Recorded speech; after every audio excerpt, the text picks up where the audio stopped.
Assalamualaikum warahmatullahi wabarakatuh. Selamat datang kembali di Berhasil Channel. Jangan lupa dukung terus channel ini dengan like, komen, dan subscribe ya. Kali ini saya akan menceritakan sebuah kisah. Malam mencekam di kamar jenazah. Pak Dayat, seorang petugas kamar jenazah di Rumah Sakit Sehat Sentosa, sudah bekerja di sana selama hampir 7 tahun.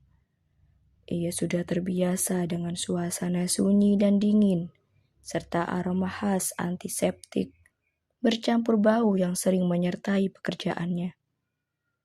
Malam itu hujan deras mengguyur kota, diiringi kilat dan guntur yang menyambar langit. Sekitar pukul 11 malam, rumah sakit menerima panggilan darurat.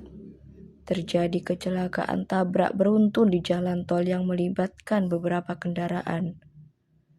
4 orang dinyatakan meninggal di tempat dan dibawa ke rumah sakit untuk diidentifikasi. Pak Dayat menerima jenazah bersama rekannya Supri. Mereka memindahkan jenazah satu persatu ke ruang jenazah. Wajah-wajah korban tampak mengerikan. Beberapa dengan mata terbuka lebar, seolah merekam saat-saat terakhir mereka. Sementara tubuh mereka penuh luka dan darah. Setelah selesai, Pak Supri mengeluh sakit kepala dan izin pulang lebih awal. Pak Dayat tidak keberatan karena ia merasa mampu menangani malam itu sendirian. Namun suasana mulai berubah sekitar pukul 1 dini hari. Pak Dayat sedang duduk di ruangannya, menyeruput kopi untuk mengusir kantuk. Tiba-tiba ia mendengar suara samar, seperti langkah kaki menyeret dari dalam kamar jenazah.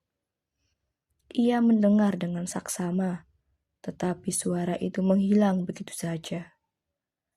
Merasa hanya berhalusinasi, Pak Dayat kembali duduk. Namun beberapa menit kemudian, suara itu terdengar lagi lebih jelas dan lebih dekat. Kali ini disertai bunyi benda logam yang seperti diseret di lantai. Pak Dayat meraih senter dan berdiri. Dengan langkah hati-hati, ia mendekat ke ruang kamar jenazah. Pintu ruangan itu sedikit terbuka meskipun ia yakin telah menutupnya rapat sebelumnya.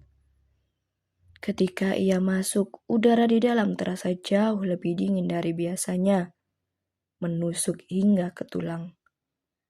Ia memeriksa satu persatu jenazah. Semua tampak normal, kecuali satu yang sedikit terbuka tempat jenazah terakhir diletakkan. Pak Dayat mencoba menenangkan diri.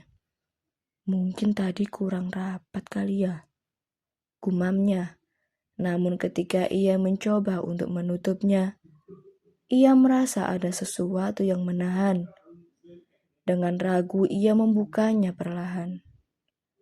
Jenazah yang tadi ia letakkan kini duduk tegak, kepala menunduk. Tubuhnya seolah kaku, tapi perlahan kepala jenazah itu mengangkat, memperlihatkan wajahnya yang penuh luka. Matanya terbuka lebar, dan sebuah senyuman tipis mengerikan terlukis di bibirnya. "Kenapa kau biarkan kami?" bisiknya. Suaranya parau dan serak. Pak Dayat mundur dengan gemetar, hampir kehilangan keseimbangan. Lampu ruangan berkedip-kedip lalu mati total. Dalam gelap gulita ia mendengar suara-suara lain, suara langkah kaki dan suara rintihan panjang yang menyerupai isak tangis. Pak Dayat berlari keluar dari ruang jenazah dan menutup pintunya rapat-rapat. Namun menuju ruangannya Pak Dayat ia berhenti. Di ujung lorong berdiri 4 sosok. Mereka mengenakan pakaian penuh darah. Tubuh mereka compang-camping dan wajah mereka penuh luka. Itu adalah para korban kecelakaan. Mereka tidak bergerak, hanya menatap Pak Dayat dengan tatapan kosong yang menyayat hati. Salah satu dari mereka, seorang wanita muda, melangkah maju. Dengan suara yang seperti bergaung, ia berkata, "Kami tidak bisa pergi, tolong bebaskan kami." Pak Dayat mencoba membaca doa, tetapi tiba-tiba sosok itu bergerak mendekat. Langkah mereka perlahan. Pak Dayat merasa kedua kakinya membeku, tidak bisa bergerak. Ketika mereka sudah sangat dekat, lampu lorong mendadak padam lagi.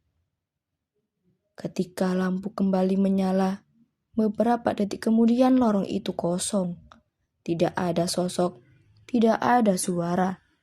Namun di lantai tempat sosok itu berdiri, ada bekas jejak kaki basah berlumur darah. Pagi harinya Supri menemukan Pak Dayat pingsan di lantai lorong dengan wajah pucat seperti mayat. Setelah sadar, Pak Dayat menceritakan apa yang ia alami, tetapi Supri sulit mempercayainya. Namun sesuatu yang jauh lebih mengerikan terungkap ketika mereka memeriksa ruangan kamar jenazah. Semua jenazah kosong. Keempat jenazah korban kecelakaan itu menghilang tanpa jejak, seolah tidak pernah ada di sana. Sejak malam itu Pak Dayat memutuskan berhenti dari pekerjaannya. Namun ia tidak bisa benar-benar melupakan kejadian itu. Setiap malam ia sering bermimpi berada di lorong rumah sakit, dikelilingi oleh 4 sosok yang terus menatapnya. Mereka tidak berbicara, tetapi tatapan mereka seperti memohon, menuntut sesuatu yang tidak pernah ia mengerti. Terima kasih sudah menonton. Jangan lupa like, komen, dan subscribe ya.